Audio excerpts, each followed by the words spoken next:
in a world just beyond your reach. One story is about to unfold. Welcome to Pocket Realm Stories, where every second sparks a new adventure. Today's tale will take you somewhere unexpected. Let's dive in. Gavin Holt was not a man of grandeur. His life was oil-stained coveralls, rusted bolts, and the low thrum of broken engines. He ran Holt's Repair and Salvage just outside the orbital docks on New Houston Station, a way station between Earth and the outer colonies. The job was thankless, the customers worse, but Gavin had his peace in the form of machinery. Machines were simple. Fix what was broken, replace what was lost. But everything changed the day she crashed. The emergency beacon had blared across all frequencies, an unknown vessel, limping in from deep space requesting aid.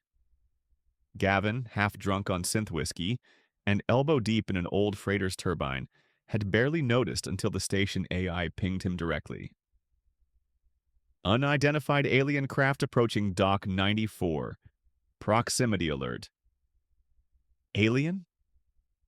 That word alone shook off his haze. The ship was a jagged, iridescent structure of curves and crystalline panels that shimmered even in the dim dock lights. Nothing like the blocky utilitarian haulers he worked on. And out of its side emerged the most breathtaking being Gavin had ever seen. She was tall with skin like starlight, pale lavender with flickers of light pulsing beneath like bioluminescent rivers. Her eyes were silver, vast, ancient. Her name, when she spoke it, was impossible in human tongue, so she offered an alternative. Ailari. Ship's injured, she said. Her voice was melodic, like music tuned to his heartbeat. Can you fix her? Gavin nodded, dumbfounded. I'll need time. She's different. Ilari smiled. So am I. The alien ship, which Ilari called Siren, was semi-sentient. It responded to Gavin's touch, but only barely. He worked day and night, Ilari never far from his side. She didn't sleep much, preferring to sit on the hangar roof, watching the stars. They talked. At first about engines, then about galaxies, lost loves, forgotten wars. Gavin told her about his life, his parents, long dead, the war he barely escaped, the loneliness. Ilari listened. In my people's culture, she said one night, we bond through shared silence.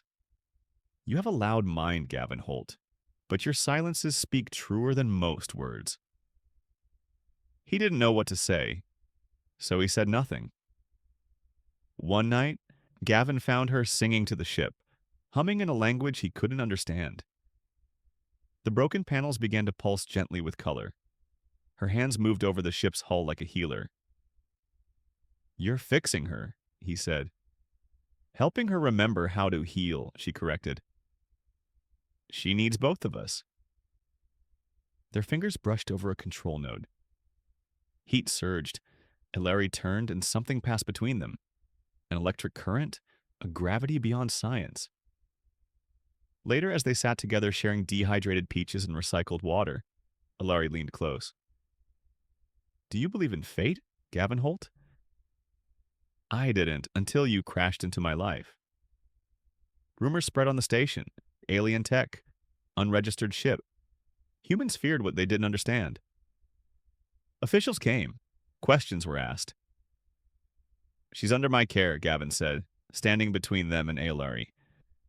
You're not authorized to harbor extraterrestrial species, Mr. Holt. But he was firm. Then arrest me. Ailari touched his arm later. You risked everything. You're worth it. That night they kissed under the artificial starlight of Dock 94. Ilari taught him her language, through thought, touch, shared dreams. Gavin's mind expanded, struggling to keep pace. But with every connection he felt more of her world, her grief, her hope. She was the last of her kind.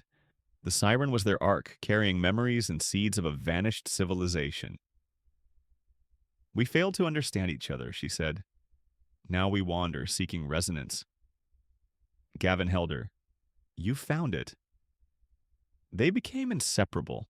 Mechanics and song, metal and starlight. But the universe was not kind. Earth Command declared her a threat. A retrieval squad was dispatched. We have to leave, Alari said. They'll dissect Siren. They'll kill you.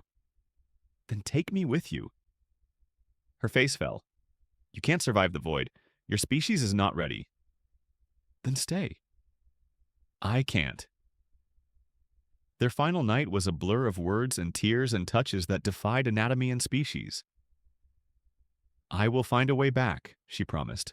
When your people are ready, when your heart is still open.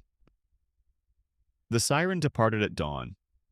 Gavin stood alone, hand on the hull's faded mark where she had touched him last. Years passed.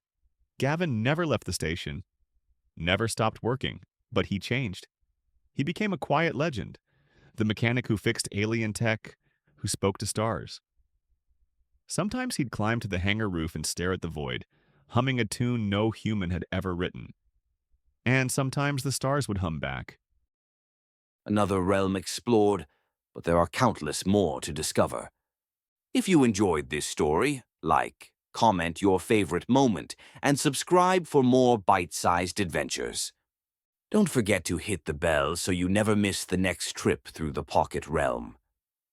Until next time, keep your imagination close and your curiosity closer.